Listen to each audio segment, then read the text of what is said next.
the mind they could not afford to be seen. The plantation records described him simply as assigned labor. No annotations. No remarks. No acknowledgement of difference. That omission was deliberate, because intelligence on this plantation was not considered a trait to be cultivated. It was considered a risk to be managed. From an early age, the boy demonstrated something that unsettled those who observed him. He remembered instructions after hearing them once. He recognized patterns in tasks meant to be repeated without thought. He asked questions, not impulsively but precisely, as if testing the edges of what was allowed. Questions were discouraged, but his were difficult to punish. They were calm, relevant, reasonable. When corrected, he adjusted immediately. When redirected, he complied without resentment. He did not resist authority. He understood it. That understanding was what alarmed them. The overseer noticed first. He remarked that the boy required less supervision than others, that he completed tasks efficiently, sometimes improving upon methods without being instructed to do so. "He thinks too much," the overseer said once, not as a complaint but as a warning. The plantation owner dismissed the concern at first. Efficiency was valuable, until it wasn't. The problem was not what the boy could do with his hands. It was what he could do with his mind. He learned to read before anyone realized he had learned at all. Not from lessons, not from instruction, from observation, from discarded papers, from overheard conversations, from recognizing that symbols repeated in predictable ways. He did not announce this knowledge. He concealed it. That concealment was instinctive. Intelligence, he understood early, required discretion. The household began to notice inconsistencies. The boy completed written instructions without assistance. He sorted deliveries accurately without being told how. He corrected errors in inventory silently, leaving no trace of intervention. When questioned, he deflected. When praised, he redirected attention. He did not seek recognition. He sought invisibility. That instinct likely saved his life, because intelligence among the enslaved was not feared for its potential. It was feared for its implication. It suggested awareness. Awareness suggested autonomy. Autonomy threatened the system. The plantation owner eventually observed the boy himself. Not directly, indirectly. He noticed that tasks assigned to others were mysteriously completed correctly after passing through the boy's hands. That mistakes corrected themselves without explanation. He asked the overseer questions. The overseer hesitated. "He's capable," he said carefully. That word lingered. Capable of what? The owner watched longer. He noticed how the boy listened, how he stood near conversations without appearing to, how his gaze lingered on documents left unattended. He noticed that the boy avoided the center of attention deliberately. This was not ignorance. It was strategy. The owner understood something then that unsettled him more than defiance would have. The boy knew exactly how much to reveal, and how much to hide. That knowledge made him dangerous, not because he had spoken against authority, but because he could have, and chose not to. The plantation responded quietly. The boy was reassigned, not punished, protected. He was removed from visible labor and placed in roles that kept him out of sight. Night duties, isolated tasks, work that required precision but offered no audience. The explanation given was efficiency. The truth was containment. The owner reasoned that as long as the boy remained unseen, his intelligence posed no threat. Better to hide the mind than confront what it implied. Visitors were never introduced to him. Records remained sparse. Even his name appeared inconsistently in ledgers, altered just enough to avoid recognition. He became a ghost within the system. Useful, unacknowledged. The boy adapted. He understood what was happening without being told. Visibility, he realized, was dangerous, so he became careful. He stopped correcting others' mistakes. He allowed small inefficiencies to persist. He pretended not to understand instructions that came too easily. He dulled himself deliberately. But intelligence does not disappear. It waits. He listened. He learned the structure of the plantation not as a laborer, but as an observer. He understood schedules, dependencies, hierarchies. He noticed which orders mattered and which were performative. He noticed fear where authority pretended confidence. The owner believed he had solved the problem. The boy was hidden. But hidden things are not erased. They are preserved. Other enslaved people noticed the reassignment. They noticed how the boy vanished from common labor, how he was present but unseen, how he moved through spaces others were discouraged from entering. They noticed how he listened. They did not speak of it openly, but they understood. The boy became a quiet point of reference, someone who knew more than he said, someone who watched carefully. That reputation spread cautiously. The owner underestimated that. He believed isolation prevented influence. He did not consider that influence does not require proximity. It requires awareness. Years passed. The boy became a man. Still hidden. Still underestimated. Still recording everything he saw.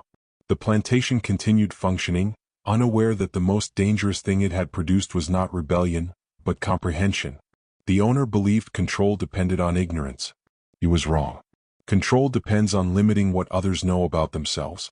The man knew exactly who he was, and exactly why he was being hidden. That knowledge did not make him reckless. It made him patient. The cost of concealment. Hiding intelligence does not neutralize it. It concentrates it. The plantation learned this slowly, not through disruption but through outcomes it could not explain. Tasks were completed before they were fully planned.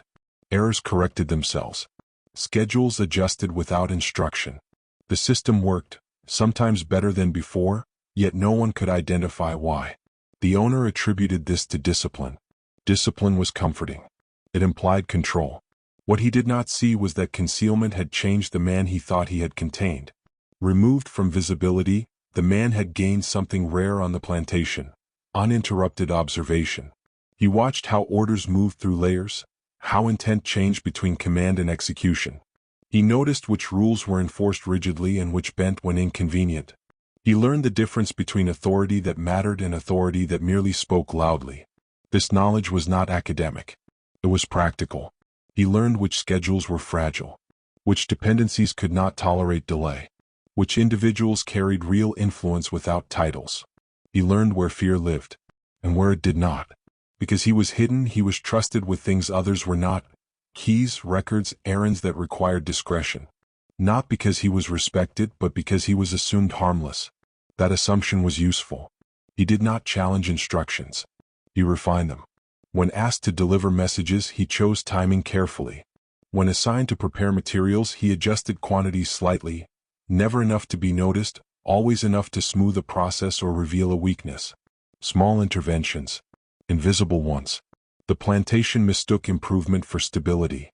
Stability breeds complacency. Complacency loosens oversight. The owner stopped monitoring the roles that worked best. He focused on visible labor, visible discipline, visible problems. The hidden man worked beneath notice. Others began to rely on him without realizing it. A worker unsure of an instruction would ask him quietly. A guard uncertain about a schedule would confirm with him first. The overseer, pressed for time, began delegating more decisions to him. Each delegation transferred understanding. Not authority. Understanding. The distinction mattered. Understanding accumulates. Authority decays if it is not examined. The man did not collect followers. He collected information. He learned who needed what and when. He learned which tensions were permanent and which were manufactured. He learned which conflicts were resolved with force and which dissolved with patience. Most importantly, he learned the plantation's tolerance for delay. Delay, he discovered, was its weakness. The system relied on momentum, on tasks proceeding without interruption, on the assumption that labor would absorb inefficiency rather than expose it. He tested this carefully. A delivery arrived late, not missing, merely late. No punishment followed. Another delay occurred weeks later. Again, nothing. The plantation adjusted. Adjustment revealed dependence. Dependence revealed vulnerability. The owner noticed increased efficiency overall and congratulated himself. He spoke of order restored, of proper management. He did not notice that decisions increasingly depended on one person's quiet judgment. The man remained careful.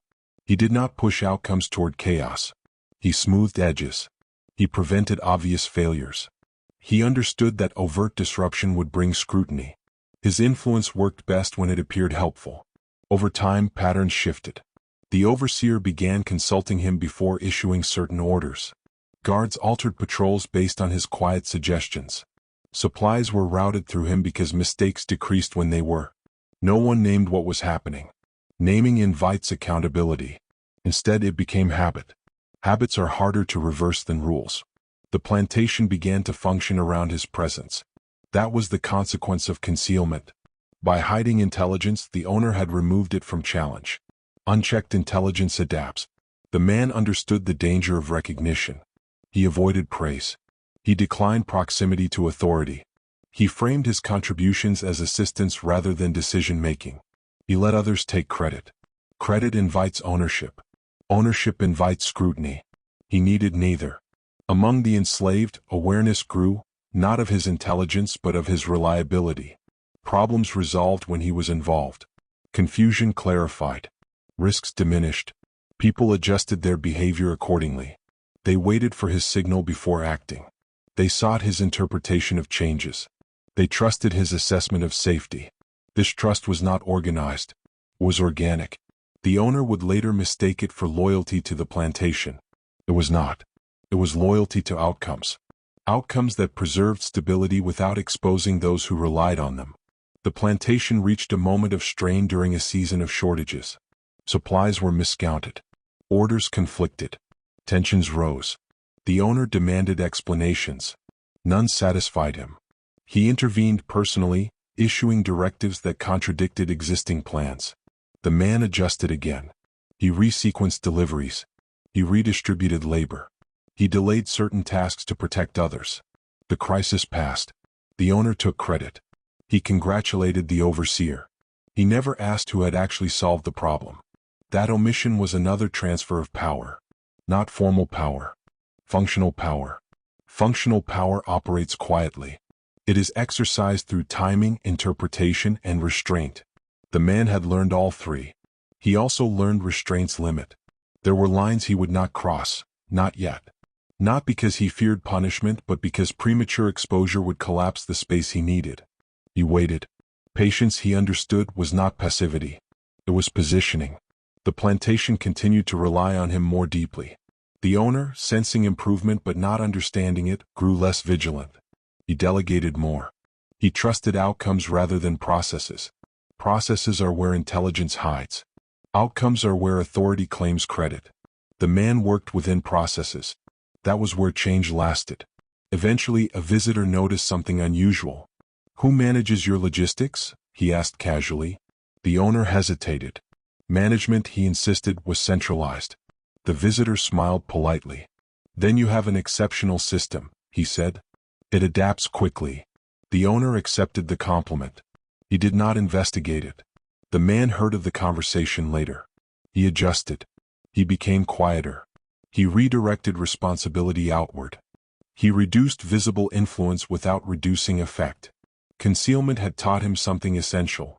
Survival depended not on being unseen, but on being misunderstood. The plantation misunderstood him completely. It believed intelligence could be isolated and neutralized. Instead, it had been integrated. The system now depended on a mind it refused to acknowledge. That dependence would not announce itself. It would reveal itself only when challenged. And challenges were coming. Not because the man intended confrontation, but because systems built on denial eventually face conditions they cannot interpret away. When quiet influence could no longer hide, continued. Quiet influence survives best when it remains optional. It works in the margins where outcomes matter more than recognition. It adjusts, corrects, and smooths without announcing itself. But eventually, a system leans too heavily on what it refuses to acknowledge.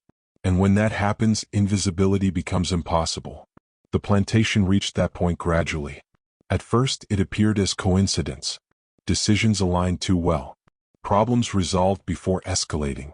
Disputes between overseers dissolved without formal intervention.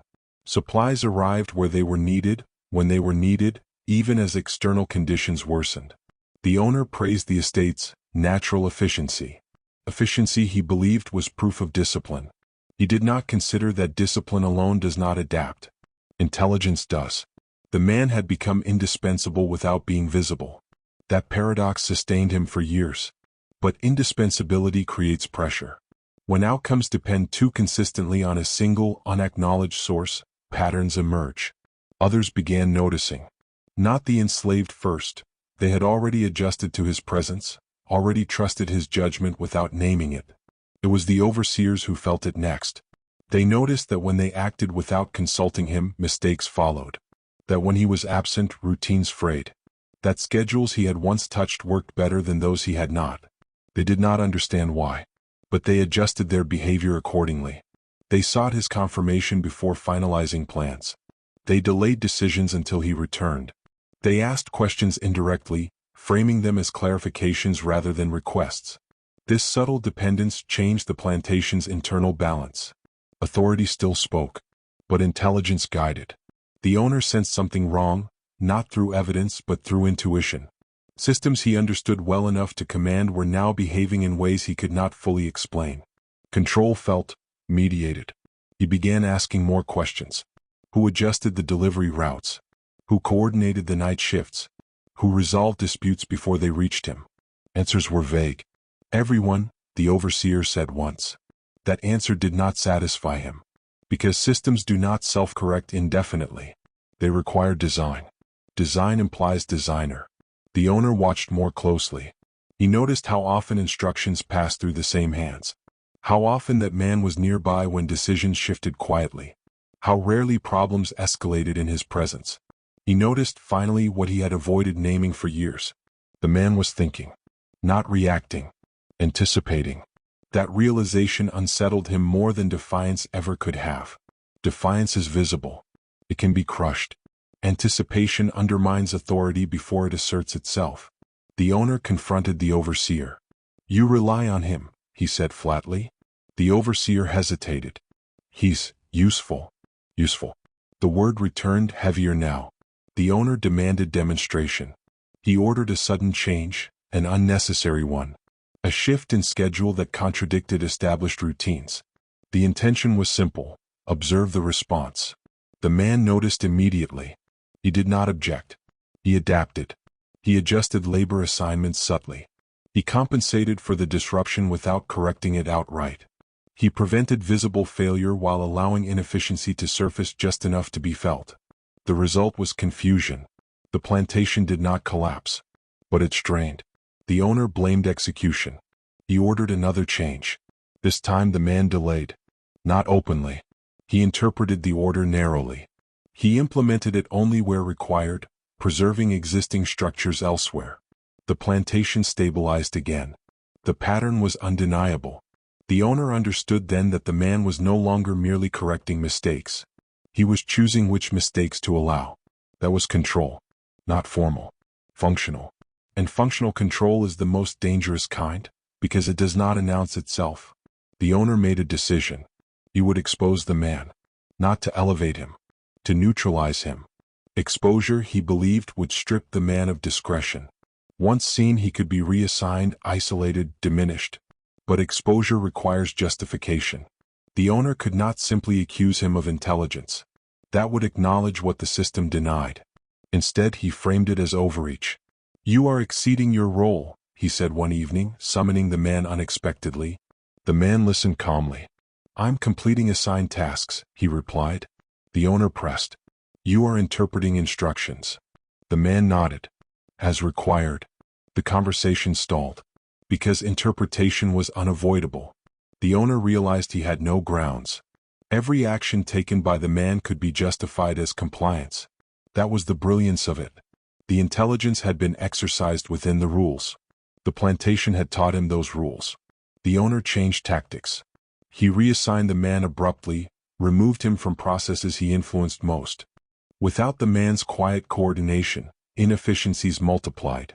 Orders conflicted openly. Small problems escalated.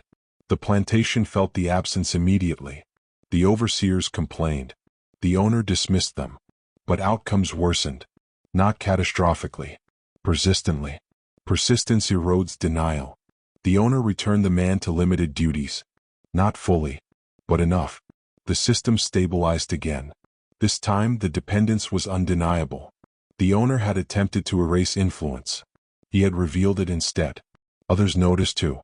Visitors remarked on the plantation's adaptability, on how it adjusted faster than others, on how problems seemed anticipated rather than resolved.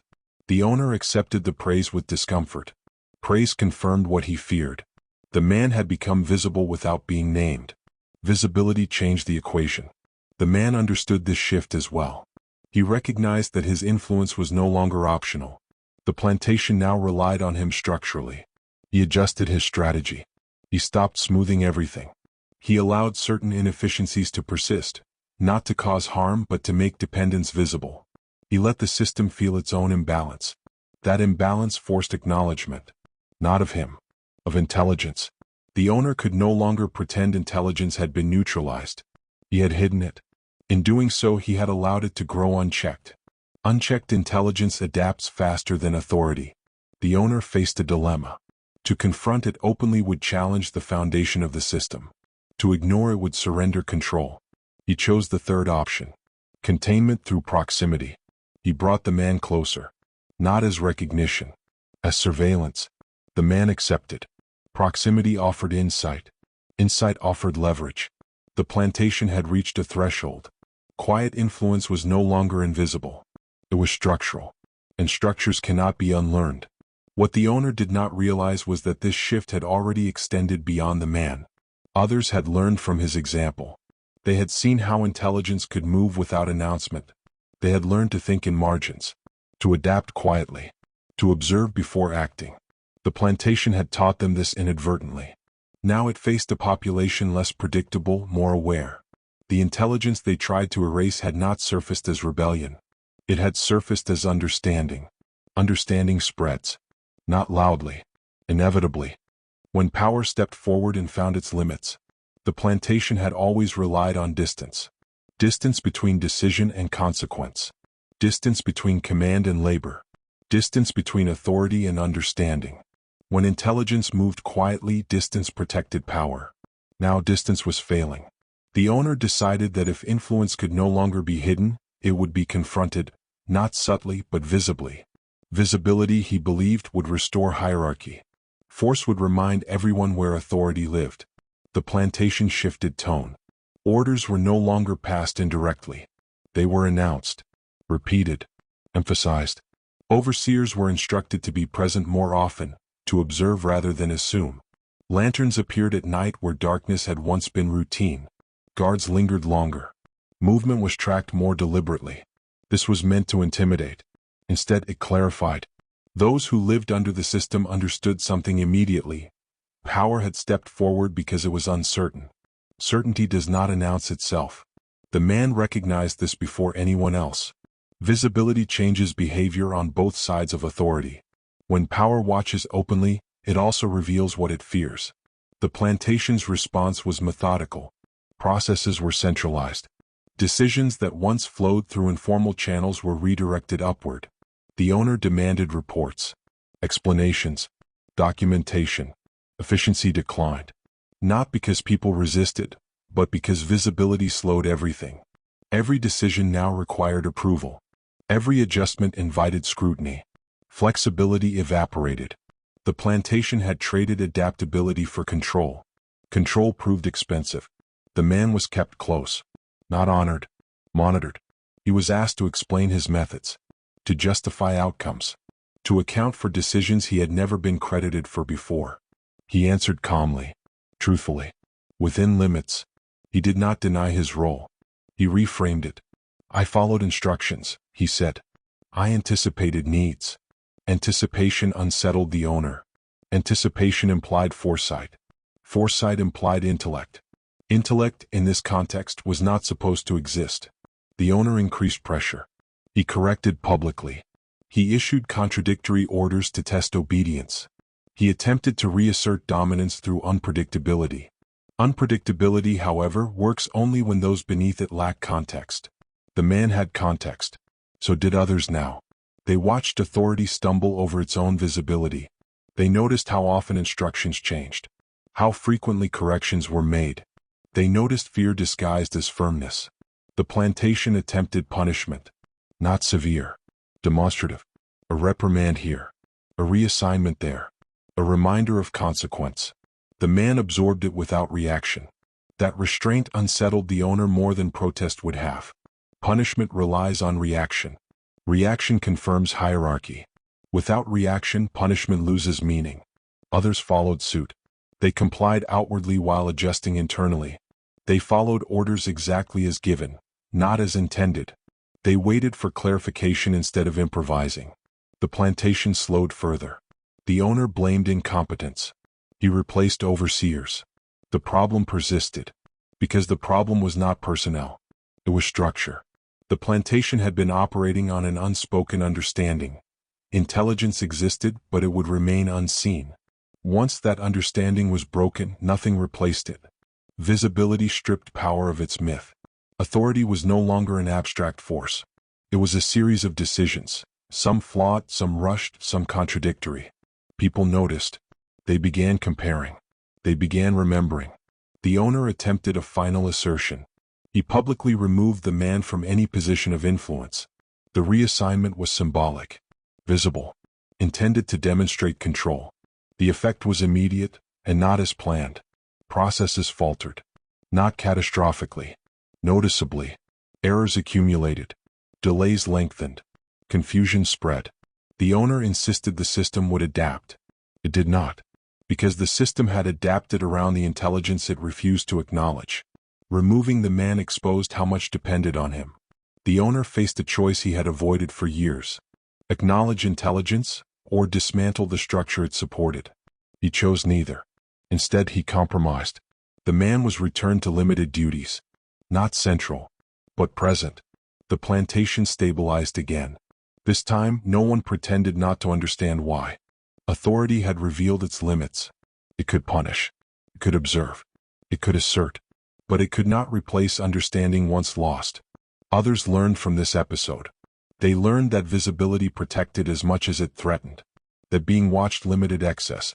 That intelligence exercised carefully could not be easily removed without consequence. The plantation became more rigid and more fragile.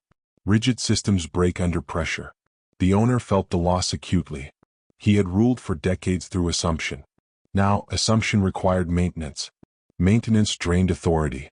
He withdrew from daily operations, delegating more, intervening less. Not because he trusted the system. Because he feared exposing it further. The man observed this retreat. Retreat confirmed something essential. Power had reached its limit. Not a moral limit. A functional one. The plantation could not operate without intelligence. It could not acknowledge intelligence without undermining its ideology. That contradiction defined its future. The man did not exploit this openly. He continued working, watching, understanding. He knew that systems collapsed not from challenge alone, but from exposure sustained over time. The plantation had exposed itself. It would never fully recover its former certainty. Others sensed this too. They did not speak of it. They adjusted their expectations. They learned where authority hesitated, where it compensated, where it avoided attention. Knowledge redistributed quietly. The plantation remained standing, but it was no longer absolute. Its power now required explanation. Explanation invited scrutiny. Scrutiny eroded inevitability. What the owner had believed unbreakable had revealed itself as conditional. And conditions can change. When force could no longer restore belief. After exposure comes reckoning. Not dramatic. Not immediate. But persistent. The plantation did not collapse after authority revealed its limits. It continued. Fields were worked. Accounts were kept. Orders were issued. The surface remained intact. But belief, the quiet agreement that power was inevitable, had fractured. Force was applied to mend that fracture. Not suddenly. Incrementally. Rules tightened. Penalties became more frequent. Oversight intensified again, this time with sharper edges. The owner believed fear could restore what certainty once maintained. Fear failed. Because fear requires faith to function. People must believe punishment is meaningful. That belief had been damaged. The plantation now enforced obedience without trust, and obedience without trust is mechanical, not loyal. Tasks were completed, but without initiative. Instructions followed, but without adaptation. People stopped correcting small mistakes that once would have been addressed quietly. Why fix what authority refused to understand? Efficiency declined in subtle ways. Miscommunications, delays, miscalculations that accumulated like dust. Force cannot inspire correction. It can only compel compliance. The owner responded predictably. More force. More visible authority. But each escalation confirmed what people already knew. Power was reacting, not leading. The man remained in his reduced position. Officially diminished. Practically indispensable. He worked silently, but his influence expanded, not through command but through understanding. Others began seeking him out. Not openly. Casually. Questions framed as observations. Conversations disguised as routine. He did not instruct. He clarified. He did not advise rebellion. He explained consequence. Understanding spread, not as ideology but as survival knowledge. How systems function. Where pressure breaks. Which processes matter. Which appearances can be ignored. This knowledge moved horizontally. Untraceable. The owner noticed outcomes, not causes. Crops stabilized despite disorder. Supplies arrived despite confusion.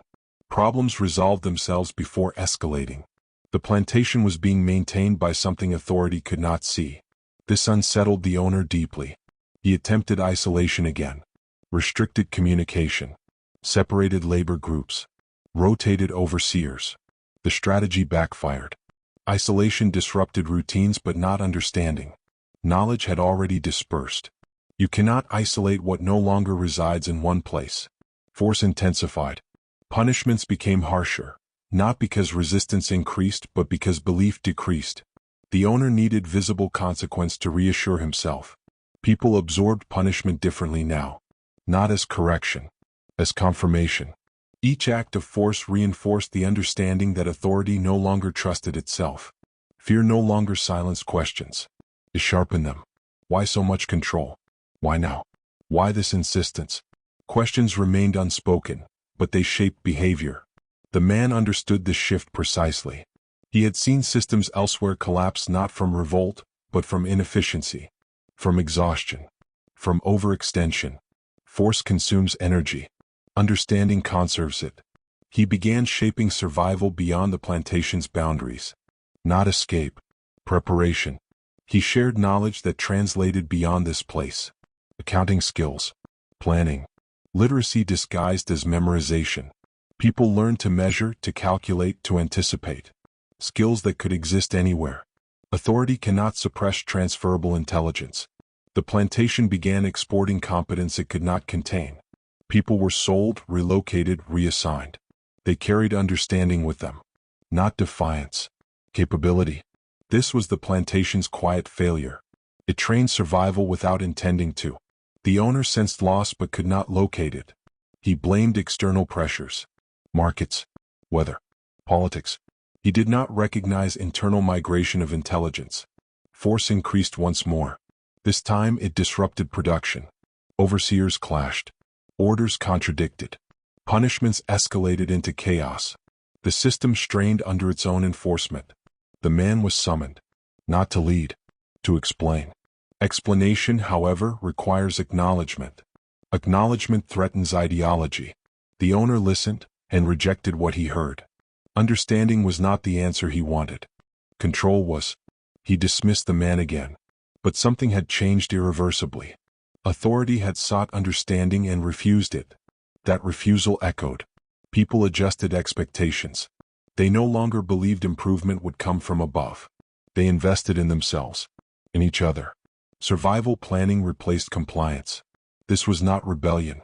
It was disengagement. Disengagement is far more dangerous to power than defiance. Defiance can be crushed. Disengagement starves authority of relevance. The plantation entered a long decline. Not financial collapse. Structural erosion. The owner remained in charge, but increasingly alone. Decisions required enforcement rather than acceptance. Enforcement required resources. Resources drained faster. Force consumed itself. The man continued working quietly, teaching when asked, listening when not. He did not seek recognition. Recognition would have endangered the knowledge. Instead, intelligence became ambient, present without attribution. The plantation could not eliminate what it could no longer identify. Force attempted to erase memory. Memory persisted. The owner aged. Authority weakened. New overseers arrived, less invested, less certain. They inherited a system already hollowed. They enforced rules without understanding their origins. The plantation functioned, but no longer coherently. Its greatest threat was not revolt. It was irrelevance. The man watched this unfold with measured patience. He understood that survival does not always require victory. Sometimes it requires endurance beyond the system that seeks to contain it. The plantation had lost its most essential resource, not labor, not land. Belief. And belief cannot be restored by force once understanding replaces it. What survived after authority lost its grip? The plantation did not end with fire. It did not fall to revolt, nor collapse under scandal, nor disappear suddenly from record. It faded the way systems do when they have already lost what made them function. By the time authority realized it no longer governed belief, it governed only habit. Habit is fragile. The owner's power remained visible, titles, ledgers, property lines, but its meaning had thinned. Orders were still issued, but fewer people listened for intent. They listened only for obligation. An obligation alone cannot sustain a system. The man lived long enough to see the shape of the end, though not its final date. He saw how intelligence, once hidden, had learned how to survive without shelter. That was the plantation's greatest failure. It believed intelligence needed permission. It did not. The knowledge the man carried no longer belonged to him alone. It had passed quietly into others, into memory, into habit, into the way problems were approached rather than avoided. People calculated now. They observed patterns. They anticipated consequences. These were not revolutionary acts. They were adaptive ones. The plantation had attempted to suppress intelligence by making it invisible. Instead, it taught intelligence how to move undetected. That lesson endured. When new overseers arrived, they noticed something strange. The people under them worked competently, but without enthusiasm. Tasks were completed efficiently, yet suggestions no longer flowed upward. Problems were solved laterally, not reported. Authority became unnecessary for function. Unnecessary authority does not last.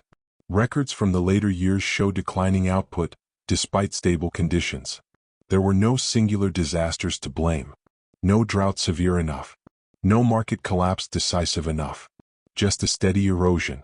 Decisions took longer. Mistakes cost more. The system became expensive to maintain and unprofitable to expand. Ownership changed hands. New management arrived with new assumptions, and old ignorance. They tried incentives, then punishments, then restructuring. None restored what had been lost, because what had been lost was not obedience. It was relevance. The man was sold late in his life, not as punishment but as inventory. By then, the plantation no longer knew what it was moving. He carried little with him. No papers, no possessions, but he carried understanding refined by survival. He arrived somewhere new, different land, different names, similar structures. And he recognized the patterns immediately. He did not resist. He did not confront. He observed. Understanding had taught him patience.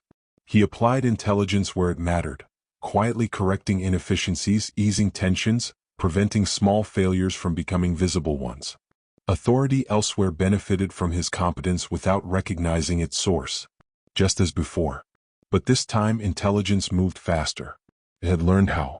Others like him existed now, people who had absorbed understanding through proximity, through observation, through whispered instruction passed when oversight looked away. The plantation system, across regions, unknowingly trained a generation in its own mechanics. Not how to overthrow it, how to outlast it. That knowledge spread further than any rebellion could. Records show that in later years, when conditions shifted, when laws changed, when structures weakened, those who adapted fastest were not the loudest or most defiant. They were the ones who already understood systems, who knew where pressure breaks, who recognized when authority relies more on memory than on force. The man did not live to see freedom formalized, but he lived to see authority lose certainty. And certainty is the true foundation of control. Long after his death, traces of him remained, not as a name in records but as methods, ways of thinking, approaches to survival. People who taught others to read numbers before letters, to observe before acting, to understand rules before obeying them. The plantation's greatest mistake was assuming intelligence could be contained. It could not. It could only be delayed, and delay gave it time to mature.